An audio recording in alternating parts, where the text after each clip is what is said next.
యోహాను శుభవార్త 1వ అధ్యాయము మనం 35వ వచనం నుండి నేను చదువుతున్నాను, దయచేసి చూడండి. యోహాను సువార్త 1వ అధ్యాయము 35వ వచనం. మరునాడు మరలా యోహానును అతని శిష్యులలో ఇద్దరును నిల్చుండగా అతడు నడుచుచున్న యేసు వైపు చూచి, ఇదిగో దేవుని గొర్రెపిల్ల అని చెప్పాను. అతడు చెప్పిన మాట ఆ ఇద్దరు శిష్యులు విని యేసును వెంబడించిరి. యేసు వెనుకకు తిరిగి వారు తన్ను వెంబడించుట చూచి, మీరేమి వెతుకుచున్నారని వారిని అడగగా, వారు, రబ్బీ, నువ్వు ఎక్కడా కాపురం ఉన్నావని ఆయనను అడిగి రబ్బీ అను మాటకు బోధకుడని అర్థము. వచ్చి చూడుడని ఆయన వారితో చెప్పగా, వారు వెళ్ళి ఆయన కాపురం ఉన్న స్థలంను చూచి ఆ దినమున ఆయన యొద్ద బస చేసిరి. అప్పుడు పగలు రమారమి 4 గంటల వేళ. ప్రియమైనటువంటి దేవుడు బిడ్డారా, ఈ ఉదయకాల సమయంలో మనందరం కూడా దేవుడు మనకు ఇచ్చేటువంటి ఈ వర్తమానాన్ని లేక ఈ యొక్క అవకాశాన్ని మనం సద్వినియోగం చేసుకొని ఆయన సన్నిధిలో మనం ఎదగవలసిన వారమైనాం. నేను చదివించినటువంటి ఈ 2 లేఖన భాగాలు యోహాను సువార్త 1వ అధ్యాయము 35 నుంచి 39 వచనాలు, అలాగే యోహాను సువార్త 12వ అధ్యాయము మనం 20 నుంచి 26 వచనాల్లో ఉండేటువంటి ఆ మాటలని 2 విషయాలు మాత్రమే నేను మీకు క్లుప్తంగా జ్ఞాపకం చేయాలని ఆశపడుతున్నాను. ఇక్కడ రాయబడినటువంటి మాట ఏంటంటే, గ్రీసు దేశస్థులలో యోహాను సువార్త 12వ అధ్యాయంలో గ్రీసు దేశస్థులలో కొందరు యేసుక్రీస్తు ప్రభుని చూడడానికి మరి ఒక పండుగకు వచ్చారు. ఈ గ్రీసు దేశస్థుల్లో కొందరు ఏమనుకున్నారంటే, మేము యేసుక్రీస్తు ప్రభుని మేము చూడాలి అనేటువంటి ఆశ కలిగి వారు వచ్చారు. అప్పుడు వారు గలిలయలోని బేత్సయిదా వాడైన ఫిలిప్పునొద్దకు వచ్చి, అయ్యా, మేము యేసును చూడగోరుచున్నామని అతనితో చెప్పగా, ఫిలిప్పు వచ్చి అంద్రేయుతో చెప్పాను, అంద్రేయు ఫిలిప్పును వచ్చి యేసుతో చెప్పి. ప్రేమైనటువంటి దేవుని బిడ్డలారా, ఆలోచించండి. గ్రీసు దేశస్థులు అంటే అన్యజనులు వీరు. అన్యజనులకు కలిగినటువంటి ఒక ఆశ, ఒక కోరిక, వాళ్ళకు తృష్ణ ఉంది. ఏమని ఆశ కలిగి ఉన్నారంటే, మేము యేసుక్రీస్తును చూడాలి అనేటువంటి గొప్ప తృష్ణతో వాళ్ళు ఆ పండుగకు వచ్చారు. లేక ఆ పండుగ వచ్చినప్పుడు వాళ్ళు కలిగినటువంటి గొప్ప ఆశ ఏంటంటే, మేము యేసును చూడాలి అనేటువంటి గొప్ప కోరిక. ఈ రోజుల్లో చాలామంది అన్యజనులైనటువంటి వారికి ఉన్నటువంటి ఆశ, అనేక మంది క్రైస్తవులకి యేసును చూడాలని ఆశ లేదు. అంటే యేసును చూడాలని ఆశ అంటే ఏంటంటే, మీరు అనుకోవచ్చు, మేము ప్రార్థన చేయాలనుకుంటున్నాం, మేము పాటలు పాడాలనుకుంటున్నాం, దేవుని సన్నిధికి వెళ్ళాలనుకుంటున్నామండి అని అనుకుంటాం. కానీ యేసుక్రీస్తు ప్రభుని చూడడం అంటే మనం ప్రార్థన కూటాల్లో అటెండ్ అయ్యి ప్రార్థన కూటాలకి మనం హాజరగడం కాదు. యేసుక్రీస్తు ప్రభుని చూడడం అంటే ఆయనని ముఖాముఖిగా ఎరుగుతాం. ఈ రోజుల్లో కూడా 2 విషయాలు మీకు చెప్పాలనుకుంటున్నాను. The total Christianity is following into 2 categories. క్రైస్తవ్యం అంతా ప్రపంచవ్యాప్తంగా రెండు కేటగిరీస్లో లేక 2 విభాగాల్లో కనబడుతుంది. ఒకటి ఏంటంటే, చాలామందికి క్రైస్తవ లోకాన్ని మనం గమనించగలిగితే ఒక కేటగిరీ ఎక్కడుందనంటే, ఒక కేటగిరీ ఎట్లా ఉందంటే, దేవుణ్ణి తెలుసుకుంటున్నారు.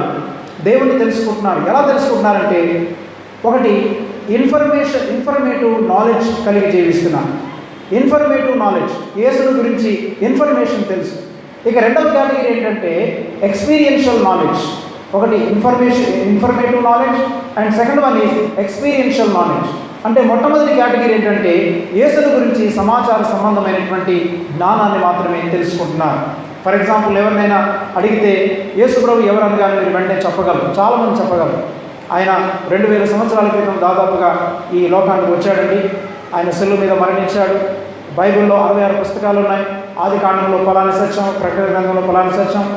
మరి యేసు ప్రభు ఆయన శిలువ మీద మరణించినప్పుడు మరి కొరడా దెబ్బలు తిన్నాడు, ముఖం మీద వేశారు. అంటే యేసు ప్రభుని గురించిన సమాచారం చాలా మంది చెప్పగలరు. లేకపోతే మరికొంతమంది గ్రీకు పదాలకు అర్థాలు, అలాగనే హెబ్రీ పదాలకు అర్థాలు, థియాలజీ అందులో ఉండేటువంటి అనేకమైనటువంటి విషయాలని విడమర్చి చాలా చక్కటి జ్ఞానయుక్తమైనటువంటి మాటలు చెప్పగలరు. కానీ మనం నేర్చుకోవాల్సిన విషయం ఏంటంటే, చాలామంది క్రైస్తవులకి సమాచార సంబంధమైనటువంటి జ్ఞానం ఉంది. యేసుని గురించిన సమాచారం మాత్రమే తెలుసు. యేసు తెలుసా అంటే, నాకు యేసు తెలుసు. ఎలా తెలుసు నీకు? ఆయనకు గురించిన సమాచారం మాత్రమే తెలుసు. కానీ బైబిల్ ఏం చెప్తుందంటే, యేసుని ఎరగడం అంటే, యేసుని తెలుసుకోవడం అంటే కేవలం సమాచార సంబంధమైన జ్ఞానాన్ని తెలుసుకోవడం మాత్రమే కాదు, కానీ మనం ఎక్స్పీరియన్షియల్ నాలెడ్జ్ అంటే యేసుక్రీస్తుని అనుభవపూర్వకముగా ఎరిగిన వారమై ఉండాలి. యేసుప్రభుని అనుభవించి తెలుసుకోవాలి. అందుకే భక్తుడు పాట రాశారు కదా, యెహోవా ఉత్తముడని రుచి చూచి తెలుసుకోనండి. యెహోవా ఉత్తముడని రుచి చూడండి. చాలామంది రుచి చూడట్లేదు, టేస్ట్ చేయట్లేదు. కొంతమంది అనుకుంటున్నారు యేసుప్రభు నమ్ముకున్నాం అనుకుంటున్నారు, కానీ పొడి పాపి తడిపాపిగా అవుతున్నారు. అంటే కేవలము పాపిగా ఉన్నాడు, బాప్తిసం పొందినప్పుడు తడి పాపి అయ్యాడు, అంతకుముందు పొడి పాపిగా ఉన్నాడు అంతే. అంటే పాపిగానే ఉన్నాడు, కానీ వాడి బ్రతుకులో వచ్చిన మార్పు ఏంటంటే ఒకటి పొడి, తర్వాత తడి. మరి మధ్యాహ్న కాలసం ఉదయకాల సమయంలో ప్రియమైన దేవుని బిడ్డలారా, మన వ్యక్తిగత జీవితంలో యేసుక్రీస్తు ప్రభుని మనం వ్యక్తిగతంగా హృదయపూర్వకంగా మనం అనుభవించగలిగామా? ఆయనని లోతుగా మనం తెలుసుకోగలిగామా? గ్రీసు దేశస్తులు అనుకున్నారు, we want to see Jesus, మేము యేసును చూడాలనుకుంటున్నాం. ఎంత మంచి కోరిక. కానీ ఈ రోజుల్లో చాలామందికి యేసును యథార్థంగా ఎరిగిన వాడు లేదు. నీకు యేసు తెలుసా అంటే నాకు తెలుసు అంటున్నారు. ఎట్లా తెలుసు నీకు? నీకు బైబిల్ మాత్రమే తెలుసు, బైబిల్లో వచనాలు తెలుసు, పాటలు తెలుసు. ఏమండి, గ్రంథాలు కంటత పెట్టేశావు, ప్రైజులు తెచ్చుకున్నావు, కప్పులు తెచ్చుకొని ఇంట్లో పెట్టుకున్నావు, పనికి మాలిన కప్పులు, పనికి రానటువంటి కప్పులు. దాటి వలన ప్రయోజనం ఏంటి? మెడలు తెచ్చుకున్నారు, సర్టిఫికెట్లు తెచ్చుకున్నారు, అనేకమైన బైబిల్ కాలేజీలు చదువుతున్నారు, అనేకమైనటువంటి రకరకాలైనటువంటి కాంపిటీషన్స్లో పాల్గొంటున్నారు, అనేకమైన ప్రైజులు తెచ్చుకుంటున్నాం. కానీ మన వ్యక్తిగత జీవితంలో క్రీస్తు ఎరగనటువంటి జనాంగం ఒకటి ఉంది. కనుక పిల్లరా, ఈ దినమును నేను జ్ఞాపకం చేసేది ఏంటంటే, ప్రపంచవ్యాప్తంగా మనం గమనించగలిగితే అనేక మందికి వాళ్ళకు క్రీస్తు తెలియదు. ఏమండి, ఈ మధ్య ఒక భక్తుడు ఏమన్నాడంటే, నేను ఒక వీడియో వింటున్నాను అనమాట. అందులో ఒక మంచి మాట చెప్పారు. బ్రదర్ జాక్మన్ అనేటువంటి భక్తుడు ఒక అబ్జర్వేషన్ చేశాడు. అది నేను కూడా చాలా కాలం మరి అబ్జర్వ్ చేస్తూనే వస్తున్నాను. ఆయన ఏమన్నాడంటే, చాలామంది భక్తులైనటువంటి వారు అనేకమైన ఆర్గనైజేషన్స్ని, చాలా సంస్థల్ని ఆరంభించారు. కానీ వాళ్ళ శిష్యులు వచ్చేసరికి ఆ సంస్థల్ని పాడు చేశారు, లేదా దేవుని యొక్క సన్నిధిని లేకుండా చేశారు. ఏమండి, చాలామంది అంటే మనం కొంతమందిని విమర్శించడం కాదు, కానీ ఉదాహరణకి మరి ఎల్ఈఎఫ్ సంస్థలో ఎన్ డానియల్ గారు చాలా అద్భుతంగా పరిచయం చేశారు. అలాగే బ్రదర్ భక్సింగ్ గారు కూడా, ఈ భక్సింగ్ హెబ్రోన్ ఫెలోషిప్లో కూడా చాలామంది భక్తులు, మరి భక్సింగ్ అనేటువంటి భక్తుడు ఆయన చాలా చక్కటి మరి పరిచయం చేశాడు. ఈ విధంగా మనం ఏ సంస్థను తీసుకున్నా కానీ ప్రపంచవ్యాప్తంగా చాలామంది భక్తులు వారు ఆరంభము చాలా బాగా ఉంది. ఈవెన్ జాన్ వెస్లీ అనేటువంటి భక్తుడు ఇంగ్లాండ్ దేశంలో, ఏమంటే చార్ల్స్ ఫిన్నీ అనేటువంటి భక్తుడు అమెరికా దేశంలో, అలాగనే చార్ల్స్ స్పర్జన్ అనేటువంటి భక్తుడు ఇంగ్లాండ్ దేశంలో, ఇలాగ చాలామంది ఆయా ప్రాంతాల్లో, జర్మనీలో లూథర్ అనేటువంటి భక్తుడు, అలాగనే స్పెయిన్లో ఉండేటువంటి క్యాల్విన్ అనేటువంటి భక్తుడు, ఇలాగ చాలామంది భక్తులు అద్భుతమైనటువంటి పరిచర్యను ఆరంభించారు. అయితే పరిచర్యను ఆరంభించిన అనతి కాలంలోనే ఆ పరిచర్య పాడైపోయింది. ఆ పరిచర్య ఎందుకు పాడైపోయింది తెలుసా? దానికి గల కారణం నన్ను చెప్పనివ్వండి ప్రేరణ.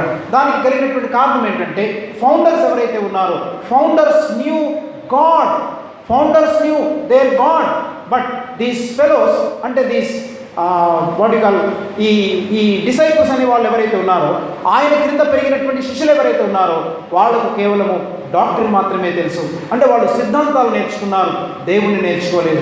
కానీ భక్తులైనటువంటి వారు, ఫౌండర్స్ ఎవరు నేర్చుకున్నారంటే, వారు దేవుణ్ణి నేర్చుకున్నారు, వారు క్రీస్తుని నేర్చుకున్నారు. తర్వాతి తరం ఎవరు నేర్చుకుంటున్నారంటే, వాళ్ళు కేవలము ఆ సిద్ధాంతాలు నేర్చుకుంటున్నారు, కార్యక్రమాలు చేయడం నేర్చుకుంటున్నారు, సంఘాలు కట్టడం నేర్చుకుంటున్నారు, పాటలు పాడడం నేర్చుకున్నారు, మ్యూజిక్ వాయించడం నేర్చుకున్నారు. కానీ వారికి నిజమైనటువంటి దేవుడు తెలియదు వాళ్ళు. That is the tragedy of the Christianity. అందుకని ప్రియమైన దేవుని బిడ్డలారా, ఆది సంఘంలో కనుక మనం గమనించగలిగితే వాళ్ళందరికీ దేవుడు తెలుసు. రాను సంఘము కల్తీ అయిపోయింది. సంఘము కల్తీ అయిపోయి, ఈ కల్తీ సంఘం ఏమైపోయిందంటే రకరకాలైనటువంటి మరి దేవుడి యొక్క సన్నిధిని కోల్పోయి వారి జీవితంలో దేవుడి ఇచ్చేటువంటి సమాధానాన్ని వాళ్ళు కోల్పోతూ వస్తున్నారు.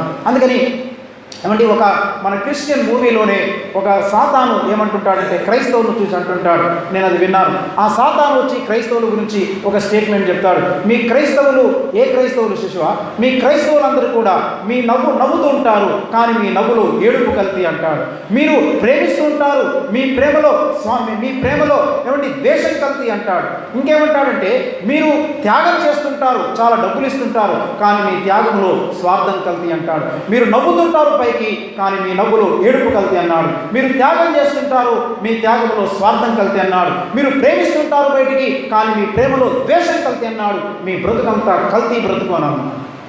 సాతాను గాడికి తెలుసు మన జీవితం అంతా. ప్రియమైన దేవుళ్ళ ఆలోచించండి, ఈ రోజున చాలా మంది కల్తీ అయిపోయాం మనం. రాను రాను రాను సంవత్సరాలు గడిచే కొలది క్రిస్టియానిటీ ఎలా మారిపోతుందంటే Christianity has become confusion. Christianity has become completely unhealthy, అనగా ఆరోగ్యకరమైనటువంటి జీవితం లేకుండా మనము కల్తీ అయిపోయినటువంటి, ఎక్కడ చూసినా ఇంప్యూరిటీ. మనం పెద్ద పెద్ద సంఘాలు కట్టుకోవచ్చు, చాలా గొప్ప మందిరం మనకుంటే ఉండొచ్చు, చాలా మంచి మ్యూజిక్ సెట్ ఉంటే ఉండొచ్చు, మనం గొప్ప ప్రసంగికులు మనకు వస్తే రావచ్చు, పెద్ద పెద్ద ఏమండి ఆ అద్భుతమైనటువంటి ఇన్స్ట్రుమెంట్స్ మనం తెచ్చుకోవచ్చు. కానీ దేవుడు చూసేది ఇది కాదు. నేర్చుకోవాలి మనం. దేవుడు చూసేది ఇది కాదు. దేవుడు ఏం చూస్తున్నాడంటే నీ కల్తీ జీవితం జీవిస్తున్నావా లేదా ప్యూర్ లైఫ్ జీవిస్తున్నావా? ఒక దినమందు యేసయ్య భూలోకానికి వచ్చినప్పుడు ఏం చూడబోతున్నాడు? నీవు నా కొరకు ఎంత పెద్ద మందిరం కట్టావు, ఎంత గొప్ప పాటలు పాడావు, ఎన్ని ప్రైజులు తెచ్చావు, ఎంతగా నీవు నా కొరకు పరిచయం చేశావు, ఎన్ని మీటింగ్లో మాట్లాడావు, ఎన్ని ప్రసంగాలు చేశావు, ఇవి దేవుడు చూడటం. యేసుక్రీస్తు ప్రభు రాబోయేది ఎవరి కొరకంటే ఒక్కడే. ఒకానొక మనం కొరింథీయులకు రాసినటువంటి 2వ పత్రిక 11వ అధ్యాయంలో పరిశుద్ధమైనటువంటి పౌలు ఏమని చెప్తున్నాడు? ఒక్కడే పురుషునికి నేను మిమ్మల్ని పవిత్రురాలైన కన్యకలుగా నేను ప్రదానము చేసి తిని అంటున్నాడు. ఎవరిని ప్రదానం చేయాలనుకుంటున్నాడు? పవిత్రురాలైనటువంటి కన్యక. అంటే ఏం కోరుకుంటున్నాడు తన సంఘములో? కన్యక representing the church of Christ, అనగా యేసుక్రీస్తు యొక్క సంఘానికి సాదృశ్యం. ఈ సంఘములో కావాల్సింది ఏంటంటే పవిత్రత కావాలి. ఈ సంఘములో నుంచి ఏం కోరుకుంటున్నాడంటే పవిత్రురాలైనటువంటి కన్యకునుగా, అనగా సంఘములో కలంకమైనను ముడత అయినను అట్టిది మరి ఏదైనను లేకుండా పవిత్రురాలైనటువంటి కన్యకనుగా నేను మిమ్మల్ని క్రీస్తునకు ప్రదానము చేయాలనుకుంటున్నాను. ప్రియమైనటువంటి సంఘం ఆలోచించాలి. మీరు క్రీస్తునకు ప్రదానము చేయబడే పవిత్రమైనటువంటి కన్యకగా సిద్ధపరచబడుచున్నారు. పవిత్రురాలైనటువంటి కన్యకగా క్రీస్తునకు ఒక్కడే పురుషునికి మీరు ప్రదానం చేయబడడానికి సంసిద్ధులుగా ఉన్నారా? ఈ రోజున చాలా మందిని గమనించగలిగితే పవిత్రురాలైనటువంటి కన్యకలుగా మనం సిద్ధపడలేకపోతున్నాం. సంఘం పవిత్రమైనటువంటి కన్యకగా యేసుక్రీస్తు ప్రభునికి ఆ ప్రదానము చేయబడవలసినది. అందుకే పౌలు అంటున్నాడు, ఆయనకి ఏమంటున్నాడంటే చూడండి, ఆ మాట మీకు చూపిస్తే బాగుంటుంది అనుకుంటున్నాను. మనం కొరింథీయులకు రాసిన పత్రిక 11వ అధ్యాయము మనం 2వ వచనాన్ని నేను చదువుతున్నాను. చూడండి ప్రియులారా, దేవాసక్తితో మీ ఎడల ఆసక్తి కలిగి ఉన్నాను. ఎందుకనగా పవిత్రురాలైన కన్యకనుగా ఒక్కడే పురుషునికి అనగా క్రీస్తుకు సమర్పింపవలనని మిమ్మల్ని ప్రదానము చేసి తిని. చూసారా, కొరింథీ సంఘం అంటున్నాడు పవిత్రురాలైన కన్యకనుగా ఒక్కడే పురుషునికి. నీవు ఎవరికి వెళ్ళాలంటే, నువ్వు ఎవరికి ప్రదానం చేయబడాలని కోరుతున్నాడంటే దేవుడు, నీవు కేవలము ఒక్కడే పురుషునికి వెళ్ళాలి. కానీ ఈ రోజుల్లో చాలామందికి అనేక మంది పురుషులు ఉన్నారు.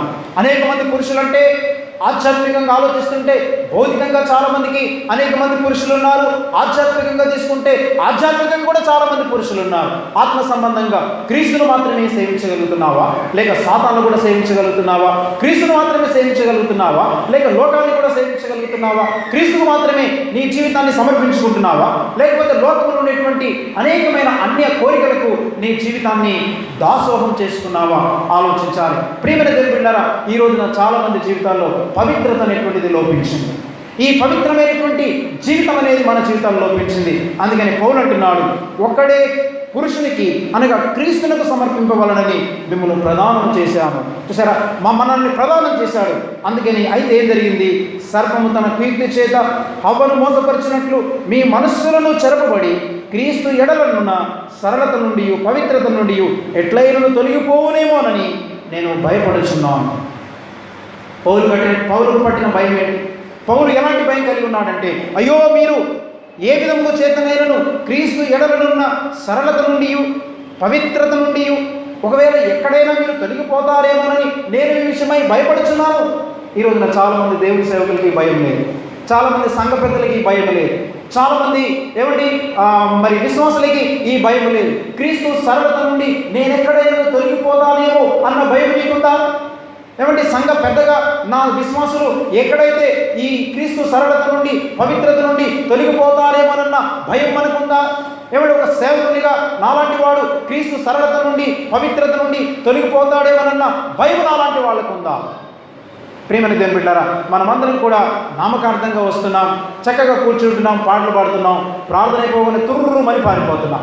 ఇక ఆ సరళత ఏంటో ఆ పవిత్రత ఏంటో మనకు అనవసరం. సంఘములో నాకు సభ్యత్వం ఉందా లేదా, సంఘములో నాకు పోస్ట్ ఉందా లేదా, సంఘములో నేను మెంబర్ని అయ్యానా లేదా, సంఘంలో నాకు రావాల్సినటువంటి ఏమండి రాయితీలు ఇస్తున్నారా లేదా, నన్ను మెచ్చుకుంటున్నారా లేదా అని చచ్చినటువంటి చచ్చు క్రైస్తవ్యం కలిగినటువంటి వాళ్ళు అంటుంటారు.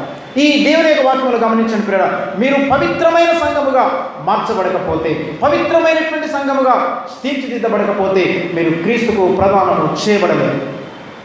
అందుకంటున్నాడు, మీరు ఎక్కడైతే తొలగిపోతారని నేను భయపడుచున్నానన్నాడు. నేను దీన్ని ఎప్పుడు ఎలా చెప్తుంటానంటే, ఏమండి, నేను ఎలా మాట్లాడుతుంటానంటే, పరిశుద్ధుడైన పౌలు ఒకవేళ ఈ కాలంలో ఉండుంటే ఆయన ఈ వచనాన్ని ఇలా అనేవాడు తెలుసా?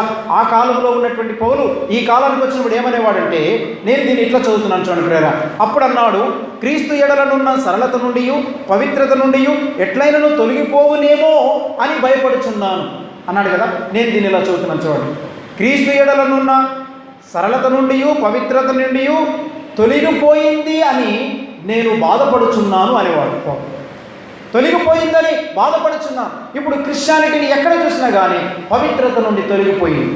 సరళత అంటే ఏంటంటే సింప్లిసిటీ, సింపుల్ లైఫ్, చిన్నగా జీవించడం.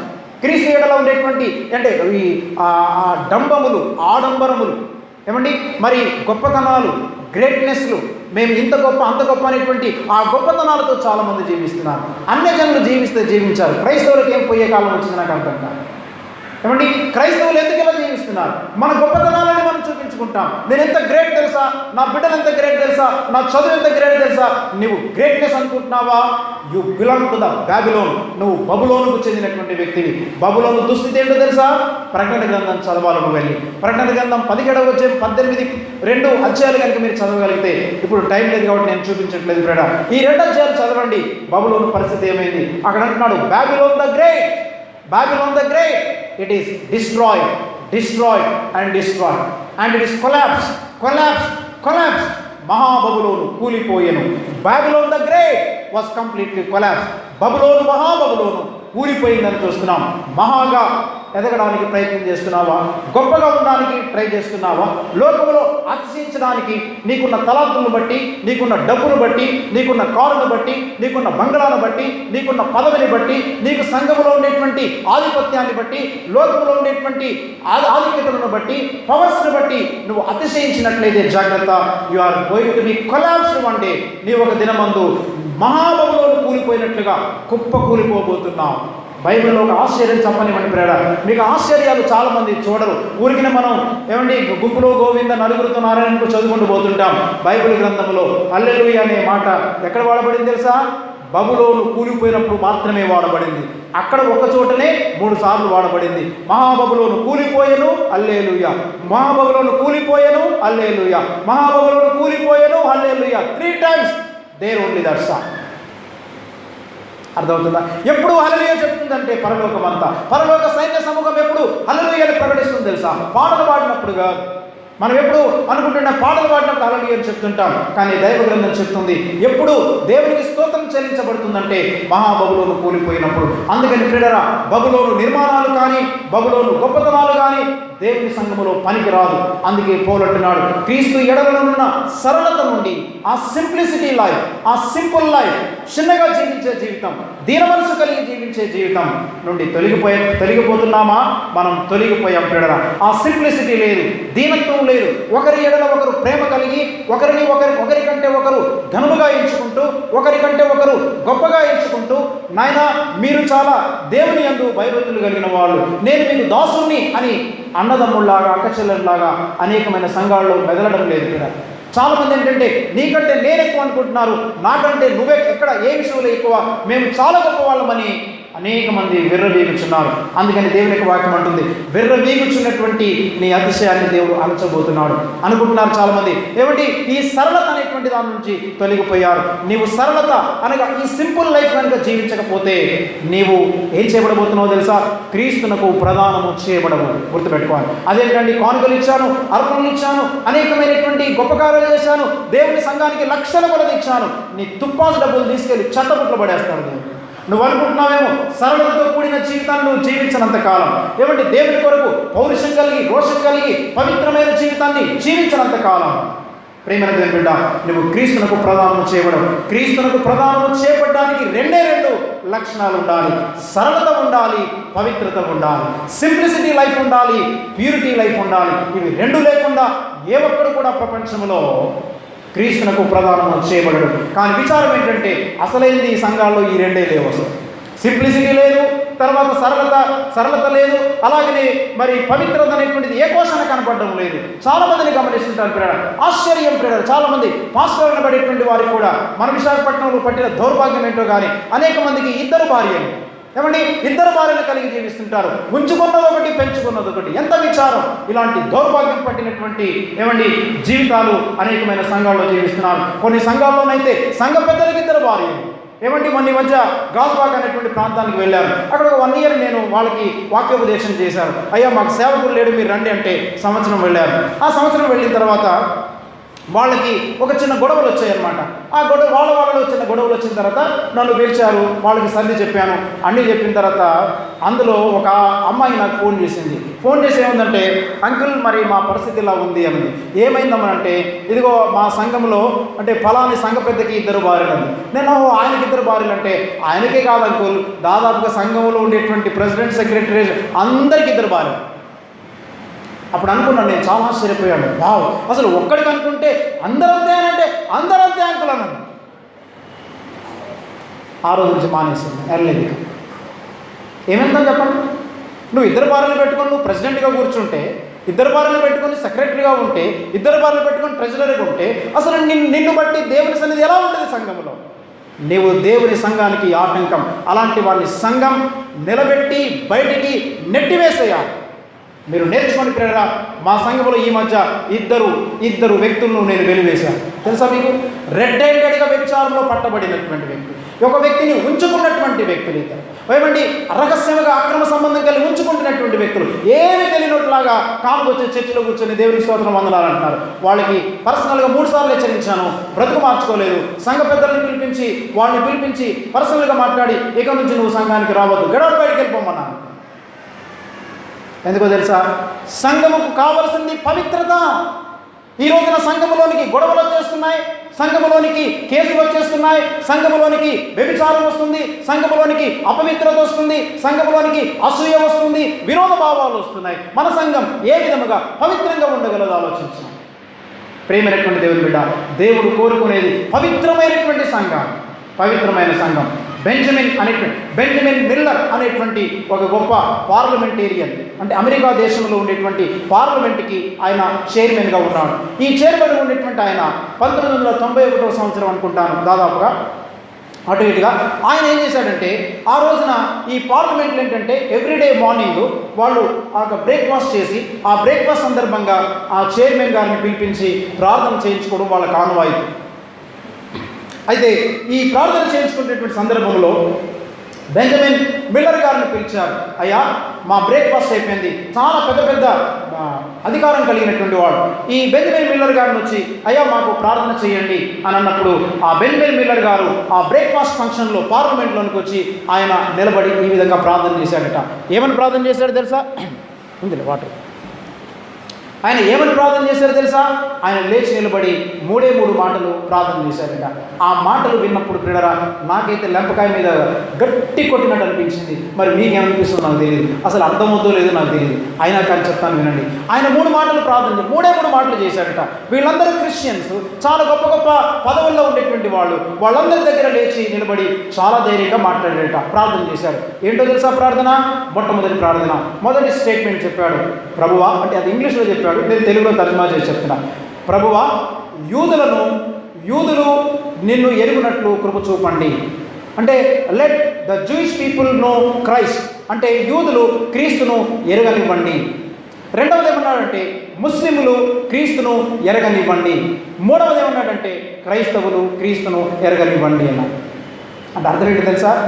ముస్లింలకు యేసుక్రీస్తు తెలియదు, యూదులకు యేసుక్రీస్తు తెలియదు, క్రైస్తవులకు కూడా యేసు ప్రభు తెలియదు. ఏం తెలుసు అంటే పాటలు తెలుసు, మనకి ఏం తెలుసు? కార్యక్రమాలు తెలుసు, బంగ్లాలు కట్టడం తెలుసు, చర్చిలు కట్టడం తెలుసు, ఫ్యాన్లు పెట్టుకోవడం తెలుసు, మ్యూజిక్ వాయించడం తెలుసు, తబలా వాయించడం తెలుసు, కార్యక్రమాలు చేయడం తెలుసు, మీటింగ్లు పెట్టడం తెలుసు, అవసరమైతే గొడవలు ఆడుకోవడం తెలుసు, అవసరమైతే తన్నుకోవడం తెలుసు. మనకి నాన్ సెన్స్. ఏమి నేర్చుకుంటున్నారు? ఒకవేళ కనుక ఈ విధముగా మీరు క్రీస్తు పవిత్రతని కనుక సంపాదించుకోలేకపోతే, ప్రియమైన దేవుని బిడ్డ, ఇది దేవుడు మనలందరినీ హెచ్చరిస్తున్నాను. మిమ్మల్ని నేను గద్దించి మీకు చెప్పడం కొరకు నేను రాలేదు, కానీ ప్రభువు నా మనసులో పెట్టిన భారాన్ని మీతో పంచుకోవడానికి వచ్చాను. గత రాత్రి నేను ప్రార్థన చేశాను, అడిగాను ప్రభుని, నన్ను ఏం చెప్పంటారు అక్కడికి? నేను చెప్పేది నువ్వు వెళ్ళి చెప్పమన్నాడు. ఇదే నేను మీకు చెబుతున్నాను. అర్థమవుతుందా? ఎందుకు చెప్తున్నానంటే ఈ దినమున మనము చాలామంది అనేకమైనటువంటి పెద్ద పెద్ద నిర్మాణాలు కట్టేసుకుంటున్నాం, కానీ సంఘంలో ఏమి లేదంటే మనశ్శాంతి లేకుండా మనం జీవిస్తున్నాం. అనేక మంది జీవితాలలో నెమ్మది లేకుండా జీవిస్తున్నారు. పవిత్రత లేదు, సరళత లేదు. ఒకరికంటే ఒకరు ఒకరికంటే ఒకరు గొప్పవాళ్ళుగా ఎంచుకుంటున్నారు తమను తాము. అలాగనే పవిత్రమైనటువంటి జీవితం లేకుండా జీవిస్తున్నారు. అందుకని లవొదికీయ సంఘముతో ప్రభువు చెప్పిన మాట ఏంటి? నీవు ధనవంతుడు అనుకుంటున్నావు, కానీ లోకం దృష్టిలో నీవు ధనవంతుడివే, కానీ దేవుడు ఏమంటాడు తెలుసా? నీవు నా దృష్టిలో నీవు దరిద్రుడు అని అన్నాడు. ప్రియుల, ఎంత విచారం! చాలామంది లోకం దృష్టిలో ధనవంతులుగా ఉన్న మేము గొప్ప ధనవంతులమండి అని చూపించుకోవడానికి ట్రై చేస్తుంటారు. కానీ మనుషుల దృష్టిలో నువ్వు ఎలాంటి వాడువో చూపించుకోవడానికి ట్రై చేయబాకు. అసలు నువ్వు దేవుని దృష్టిలో ఎట్లా ఉన్నావు చూసుకో. దేవుని దృష్టిలో ఎలా ఉన్నావు నీవు? అందుకని మనుషుల దృష్టిలో నీవు ధనవంతుడివే, నేను ధనవృద్ధి చేసుకొని ఉన్నాను అనుకుంటున్నావు. మనుషుల దృష్టిలో ధనవంతుడివి, కానీ దేవుడు అంటున్నాడు, ఓ లవొదికీయ సంఘమా, నా దృష్టిలో నీవు దరిద్రుడివి, నీకు పట్టింది దరిద్రత. రెండవది ఏంటంటే నేను ధనవృద్ధి చేసుకొని ఉన్నాను, గొప్పనైపోయాను అనుకుంటున్నావా? ఒరే పిచ్చోడని నీకు తెలియదు, నువ్వు దౌర్భాగ్యుడేవని అంటున్నాడు. నీవు నా దృష్టిలో దౌర్భాగ్యుడివి, లోకం దృష్టిలో ధనవంతుడివి, నా దృష్టిలో దౌర్భాగ్యుడివి. లోకం దృష్టిలో ధనవృద్ధి చేసుకున్న గొప్పవాడివి, కానీ నా దృష్టిలో దౌర్భాగ్యుడివి. మూడవది అంటున్నాడు, నాకేమీ కొదవలేదనుకుంటున్నావా? నీవు కొదవలేదనుకుంటున్నావు, కానీ నా దృష్టిలో నువ్వు దిక్కుమాలినోడివి. నాకు బంధువులు ఉన్నారు, బలం ఉంది, టాలెంట్ ఉంది, నాలెడ్జ్ ఉంది, మినిస్ట్రీ ఉంది, పరిచర్య ఉంది, ఎంతగానో దేవుని కొరకు వాడబడుతున్నాను అనుకుంటున్నావా? నాకేమీ కొదవలేదనుకుంటున్నావా? నీవు నా దృష్టిలో దిక్కుమాలినోడివి. That is the tragedy of the last stage in Laodicea. Laodicea అనేటువంటి సంఘానికి ఉండేటువంటి దౌర్భాగ్యం ఏంటంటే ఆ సంఘం అనేసుకుంది మేము చాలా ధనవంతులం అనుకుంటున్నారు, మేము చాలా గొప్పవాళ్ళం అనుకుంటున్నారు, మా ఇన్కమ్ చాలా బాగా వస్తుంది అనుకుంటున్నారు, మేము చాలా దేవుని కొరకు వాడబడుతున్నాం అనుకుంటున్నారు. This is the foolishness. దేవుని దృష్టిలో ధనవంతులవ్వా. నేను ఎందుకు ఇంత గట్టిగా మాట్లాడుతున్నా అంటే మన విశాఖపట్నంలో మన సంఘాలని హెచ్చరించి గట్టిగా బుద్ధి చెప్పి క్రీస్తునందుకు నడిపించేటువంటి పెద్దలు ఒక్కడైనా దొరుకుతాడని చూస్తున్నాను, కానీ ఎవరు దొరకట్లేదు. నాకు ఎవడు చెప్తాడు? మనకి అందరు కాంప్రమైజ్ అయ్యేవాళ్ళు, అందరూ కానుకలకు తాపత్రయపడేవాళ్ళు, అయ్యగారు అని వెనకాల పడిపోయి వాళ్ళ డబ్బుల కొరకు ఆరాటపడేటువంటి వాళ్ళు, ఏమంటే మనీతో కాంప్రమైజ్ అయ్యేటువంటి వాళ్ళు, దేవుని వాక్యం పట్ల కాంప్రమైజ్ అయిపోయేటువంటి వాళ్ళు, దేవుని యొక్క సత్యాన్ని ఉన్నట్టు చెప్పరు, అలాగనే గట్టిగా గద్దించరు, బోధించరు చాలామంది. అందుకని మన సంఘాలు ఇలా ఏడుస్తున్నట్టు అనేకమైన సంఘాల్లో దేవుని సన్నిధి నాకు కనపడడం లేదు. I'm really weeping in my heart. నా హృదయం ఏడుస్తుంది, నా కళ్ళు కూడా ఏడుస్తున్నాయి. ఏంటో తెలుసా ప్రభా, ఒకవేళ నీవు అకస్మాత్తుగా వస్తే మా సంఘాల పరిస్థితి ఏంటి? మేమేమైపోవాలి? మనకు ఎంతసేపు చూసినా పక్కోడి మీద నిందలు వేయడమే తెలుసు, పక్కోడిని నిందించడమే తెలుసు, పక్కోడిని ఎనికి లాగడమే తెలుసు, పక్కోడిని తిట్టడమే తెలుసు తప్ప, వాళ్ళ గురించి చెడుగా మాట్లాడడమే తెలుసు తప్ప పక్కోడి దగ్గరికి వెళ్ళి ఎంకరేజ్ చేసి బలపరిచేటువంటి అనుభవం మనకు లేదు. ఒకడికి ఒక సంఘంలో ఒక పెద్దగా ఉంటే, అయ్యా మేము మిమ్మల్ని బలపరుస్తామండి, లేదా మీకు మేము సపోర్ట్ ఉంటామండి, లేదా మాలో ఉన్న తప్పులు ఒకరినొకరు సరి చేసుకుందామండి అని క్రీస్తు చెంత వారు ధీరులై మోకరించి ప్రార్థించేటువంటి అనుభవాలు లేవు. ఎంత విచారం! చాలామందికి కావాల్సింది పదవులు. సంఘాల్లో నువ్వు పెద్ద పదవి పట్టేసుకుంటే పరలోకం వెళ్ళిపోతాను అనుకుంటున్నావా? నువ్వు డీకెన్ బోర్డు మెంబర్ అయిపోతే పరలోకం వెళ్తాను అనుకుంటున్నావా? చైర్మన్ అయితే పరలోకం వెళ్తాను? No, never. నువ్వు క్రీస్తుని ఎరగకుండా ఈ లోకంలో ఎన్ని పదవులు చేపట్టినా, నువ్వు డాక్టర్ అయినా, ఇంజనీర్ అయినా, లాయర్ అయినా, నువ్వు చైర్మన్ అయినా, డైరెక్టర్ అయినా, నువ్వు డిప్యూటీ కలెక్టర్ అయినా, నువ్వు ప్రైమ్ మినిస్టర్ అయినా కానీ క్రీస్తుని ఎరగకపోతే నువ్వు దిక్కుమాలినోడు తెలుసా? చాలామంది అనుకో చంద్రబాబు నాయుడు గారు అండి ఎంత గ్రేట్ అండి, చాలా డబ్బండి అనుకుంటున్నారు, కానీ బైబిల్ గ్రంథం ప్రకారం ఏంటో తెలుసా? నా దృష్టిని ఆయన గొప్పోడు కాదు, ఆయనకు కుదవలేదనుకుంటున్నాడు, దేవుని దృష్టిలో దిక్కుమాలినాడు. క్రీస్తుని ఎరగనటువంటి క్రైస్తవుడు అవ్వచ్చు, క్రీస్తుని ఎరగనటువంటి ముస్లిం అవ్వచ్చు, క్రీస్తుని ఎరగనటువంటి యూదులు అవ్వచ్చు, దేవుని దృష్టిలో దిక్కుమాలిన వాడివి నీవు. అందుకని కనుక నీవు మారు మనసు పొందాలి. ఎవరు మారు మనసు పొందాలి తెలుసా? చాలామంది అన్ని జనులు మారు మనసు పొందాలండి. Stop it. అన్ని జనులు కాదు ముందు మారు మనసు పొందాల్సి. అన్ని జనులు కాదు, ఎవరు పొందాలంటే ముందు క్రైస్తవులు మారు మనసు పొందాలి. సంఘం, లవొదికీయ సంఘం, మీరు ప్రతి సంఘాన్ని చూడండి, 7 సంఘాలు 5 సంఘాలకి మారు మనసు పొందమన్నాడు. సంఘాన్ని మారు మనసు పొందమన్నాడా, లేదా అన్ని జనులు మారు మనసు పొందమన్నాడా? ప్రకటన గ్రంథంలో అంటున్నాడు అన్ని జనులు కాదు, సంఘం మారు మనసు పొందాలి. గట్టిగా వాక్యం చెప్పే వాళ్ళని అయితే పిలవరు, గట్టిగా గద్దించే వాళ్ళని అయితే వాళ్ళని దూరం చేస్తుంటారు, అబద్ధ బోధకులు అనేస్తుంటారు. ఎవడు చెప్తాడు మనకి? మన ఒక సంఘం దగ్గరికి వెళ్ళి నేను మాట్లాడుతున్నాను, నేను అందరూ ప్రతి ఒక్కరు పిల్లి మెడలో గంట కట్టాలంట అంటే అందరూ భయపడుతున్నారు, కానీ నేను పిల్లి మెడలో గంట కట్టి ఎలకనని చెప్పాను. మరొక పెద్ద సంఘానికి వెళ్ళి నేను ఏం చెప్పాను తెలుసా, మీరు నన్ను సంఘంలో ఒక 3 నెలలు 6 నెలలు పాస్టర్గా పెట్టుకోండి, మీ సంఘాన్ని 1000 మంది నుంచి 50 మందికి చేస్తానన్నాను. తెలుసా, చేయబడాలి. ఎందుకంటే చెత్త చెదారం అంతా పోవాలి. అసలు చెత్త చెదారం అంతా పోతేనే అసలు మన సంఘాలు ప్రక్షాళన చేయాలి. ఎందుకంటే అందరూ వెళ్ళరు. మీరు అనుకుంటున్నారా 1000 మంది మా సంఘం అందరూ వెళ్ళరు? No, never. బైబిల్ చెప్తుంది, పరలోక రాజ్యంలో ప్రవేశించడానికి అనేకులు చూతురు, అది వారి వల్ల కాదు అని యేసయ్య స్వయాన్ని చెప్పాడు. నా సొంత మాట.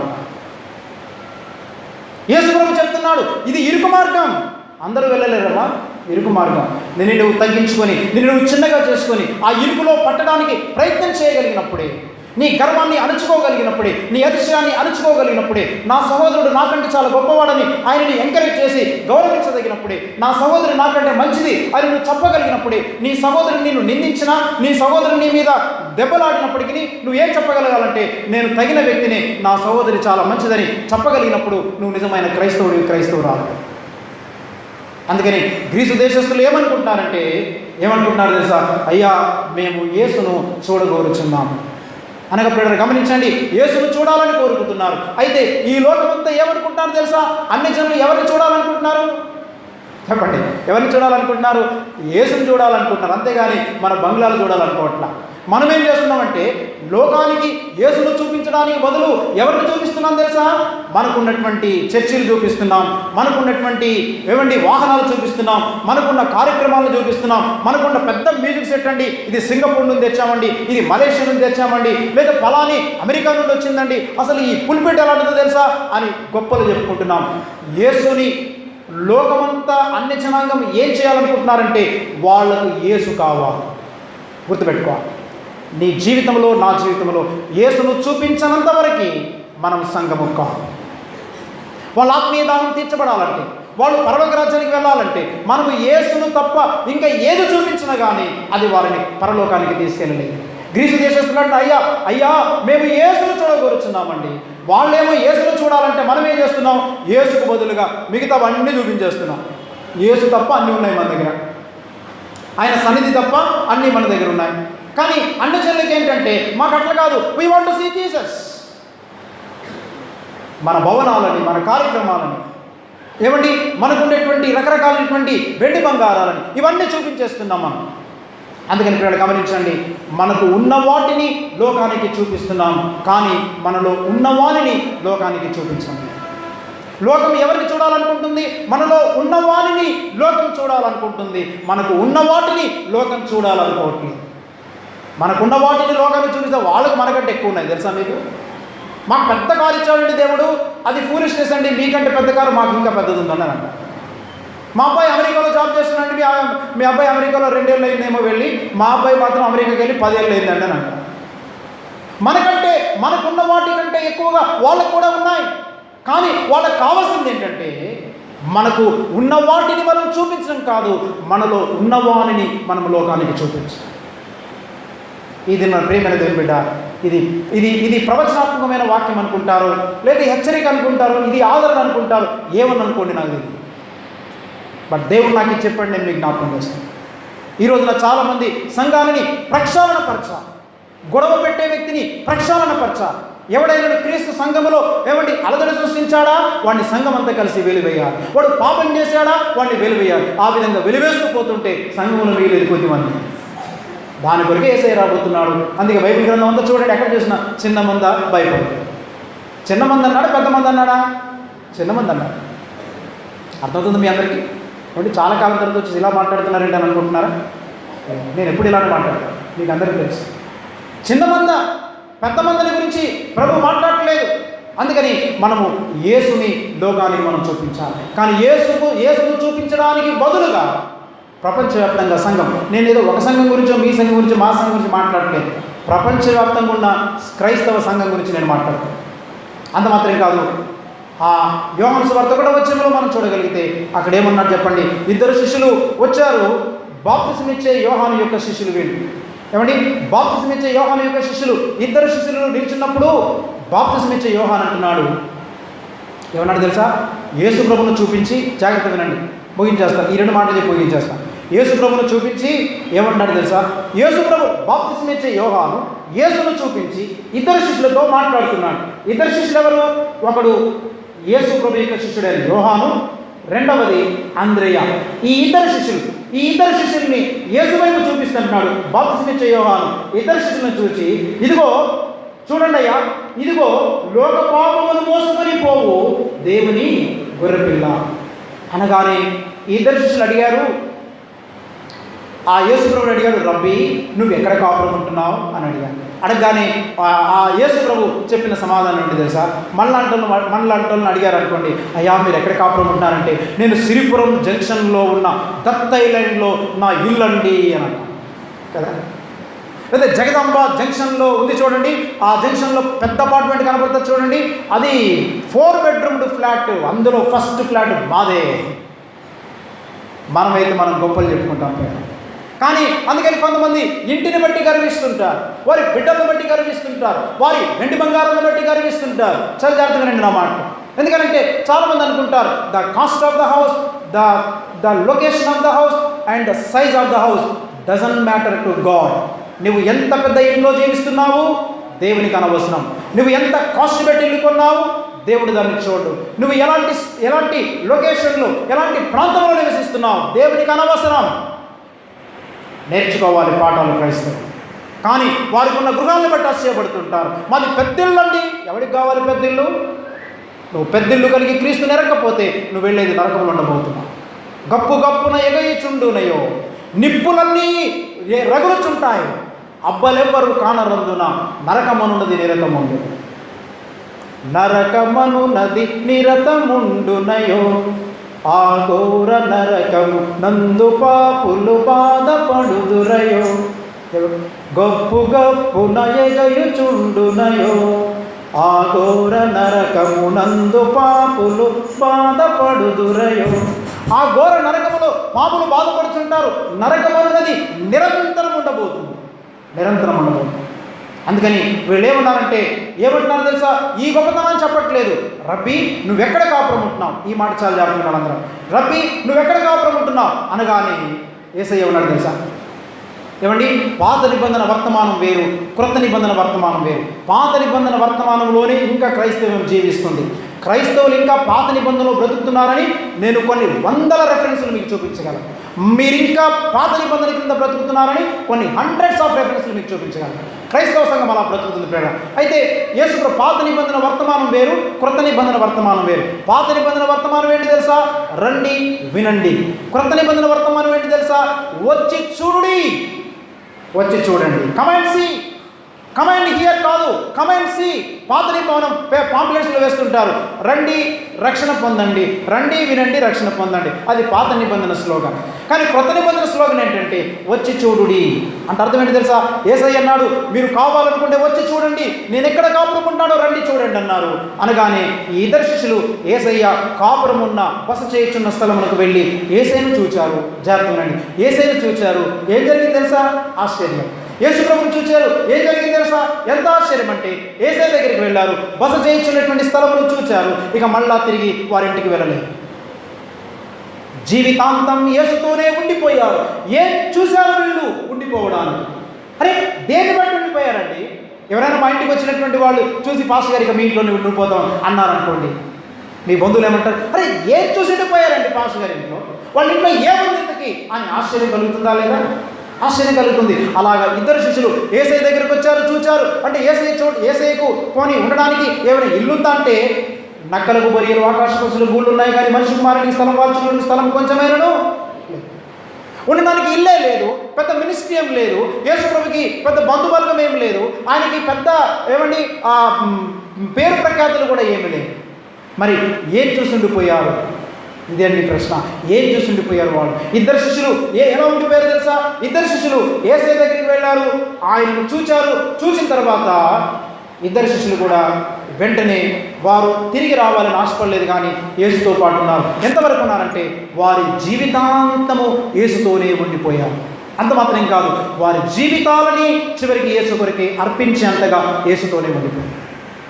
మన ఇంటికి వచ్చినటువంటి వాళ్ళు, మనల్ని చూసినటువంటి వాళ్ళు, మనల్ని కలుసుకున్నటువంటి వాళ్ళు మనతోనే ఉండిపోవాలని అనుకుంటున్నారా? అనుకుంటున్నారా? వామ్మో, ఈయన చాలా గొడవలు మనిషి అండి బాబోయ్, ఈవిడ రాక్షసుడి బాబు, ఈవిడ దగ్గర వెళ్ళి ఎలా ఉండగలమండి బాబు అనుకుంటున్నాను. మళ్ళీ చూడగానే జడిసిపోతున్నారు జనాలు, కానీ నిన్ను చూడగానే ఈ బ్రదర్ ఇంట్లో ఉండాలనుకుంటున్నానండి. నేను గొప్పతనం కోసం చెప్పట్లేదు ప్రియరా. ఈ మధ్య జరిగినటువంటి ఒక సన్నివేశం, మా సహవాసంలో ఒక ఆయన రాజుగారు ఉన్నారు. ఆయన మరి రాజుల కుటుంబం నుంచి వచ్చారు. ఆయన ఏం చేశారంటే, ఆయన ఏకంగా ఈ వర్తమానాలు విని నన్ను కొంతకాలం నుంచి అబ్జర్వ్ చేసిన తర్వాత ఆయన ఏం చేశాడంటే, తన జాబ్కి 8 సంవత్సరాల ఇంకా జాబ్ చేయాల్సిన సంవత్సరాలు ఉన్నాయి. ఇంకా తనకి ఏమంటారు దాన్ని, టైం ఉంది. ఇంకా 8 years తను సర్వీస్ ఉంది. ఈ 8 years సర్వీస్ ఉన్నా కానీ తాను మధ్యలో రిజైన్ చేసేసి అన్నాడు, సార్ నేను మిమ్మల్ని వెంబడించాలనుకుంటున్నాను. రిజైన్ చేశాడు తెలుసు. మన జనవరి నుంచి రిజైన్ చేశాడు. ఈ కేప్టు మీ నా దగ్గరికి వచ్చాడు, అంటున్నాడు, సార్ ఇక మీరు ఎక్కడుంటే మేము మీతో ఉండాలనుకుంటున్నామండి. భార్య భర్తలు ఇద్దరు అన్నారు, మీరు ఎక్కడుంటే అక్కడ ఉండాలనుకుంటున్నారు. ఇప్పుడు వచ్చిన స్థలం వెతుకుతున్నాం, వాళ్ళిద్దరిని అక్కడ పెడదాం అనుకుంటున్నాం, మేము కూడా అక్కడ ఉండాలనుకుంటున్నాం. ఎందుకు చెప్తున్నాను తెలుసు ప్రియరా, నిన్ను చూచిన వాడు, నువ్వు క్రీస్తును చూపించగలిగితే, నువ్వు యేసును చూపించగలిగితే ప్రజలందరూ మన దగ్గరికి వస్తారు. మనం ఏం చూపిస్తున్నాం? జనాలకు చూపిస్తే గొడవలు చూపిస్తున్నాం. అమ్మో, ఎక్కడ లేనటువంటి రాజకీయాలన్నీ ఏమండి సంఘాల్లోకి వచ్చేసాయి. ఏమండి బయట అన్ని జనుల మధ్య ఉండాలి, రాజకీయాల్లో ఉండాలి. పాలిటిక్స్ అన్నీ కూడా తెలుగుదేశం పార్టీలోనూ, కాంగ్రెస్ ప్రభుత్వంలోనూ, బీజేపీలో ఉండాలి. కానీ అక్కడ ఉండాల్సిన రాజకీయాలు సంఘాల్లో ఉన్నాయి. ఇది ఎందుకురా బాబు అని జనాలు పారిపోతారు. అందుకని వారు ఏం చేశారంటే, బస చేయుచున్న స్థలములకు వెళ్ళి యేసును చూచి ఇక మరెన్నడూ వెనుదిరగదు. ప్రేమని తెలియడారా, ఏం చూసి యేసయ్యను వెంబడించాలి తెలుసా? ఏం చూసి వెంబడించాలి తెలుసా? ఒకే ఒక విషయం. ఏం చూసారు యేసయ్య దగ్గర? చూడడానికి ఇల్లు ఉందా? లేదు. చూడడానికి మినిస్ట్రీ ఉందా? లేదు. చూడడానికి ఏముంది గొప్పతనం? వెండి బంగారం ఉన్న యేసయ్యలో లేవు. ఏముంది? పెద్ద కుటుంబమా? కాదు. ఏముంది యేసయ్య దగ్గర? ఏం చూసి ఉండిపోయారు? ఒకే ఒక విషయం, యేసయ్య జీవించిన జీవితం. యేసయ్య జీవించిన జీవితం, ద లైఫ్ స్టైల్. ఆయన జీవించిన జీవితం. ఆయన మాట్లాడినట్లు ఎవడును ఎన్నడూ మాట్లాడలేదు. ఆయన చూచినట్లు ఎవడును ఎన్నడూ చూడలేరు. ఆయన బ్రతికినట్లు ఎవడును ఎన్నడూ బ్రతకలేదు. ఆయన బ్రతుకును చూచారు, మాకు ఈ బ్రతుకు కావాలనుకున్నారు. 2 శిష్యులు ఉండిపోయారు. మన సంఘానికి వచ్చిన వాళ్ళు, కొత్త వచ్చినటువంటి వాళ్ళు మన జీవితాన్ని చూసి ఏమండి మన బిల్డింగ్ని చూసి ఉండిపోవచ్చేమో. వాళ్ళు బిల్డింగ్ని చూసి ఉండేటువంటి వాళ్ళు శాశ్వత కాలం ఉన్నారు. మన ప్రోగ్రాంను చూసి ఉండేటువంటి వాళ్ళు శాశ్వత కాలం ఉండరు. ఏమంటే మన పదవులను చూసి, మన గొప్పతనాన్ని చూసి మాదంతా ఫుల్ ఏసీ చర్చ్ అండి అని అంటే ఏసీ కొరకు వస్తే రావచ్చు వాళ్ళు, కానీ క్రీస్తు కొరకు వచ్చారా? నీ బ్రతుకును చూసి వస్తున్నారా? యేసయ్య జీవన శైలిని మనం జీవించగలుగుతాం. ప్రేమైన దేవుని బిడ్డలారా, అందుకని అయ్యా మేము యేసును చూడగోరుచున్నాము. ఇది లోకం యొక్క ఆక్రందన. నీ ఆక్రందన ఏమై ఉండాలంటే, అయ్యా మేము నీలాగా జీవించాలనుకో. అలా జీవించడానికి పరిశుద్ధాత్మ దేవుడు మనకు సాయం చేయండి. తల్లు ఉంచండి, చిన్న ప్రార్థన చేసుకోండి.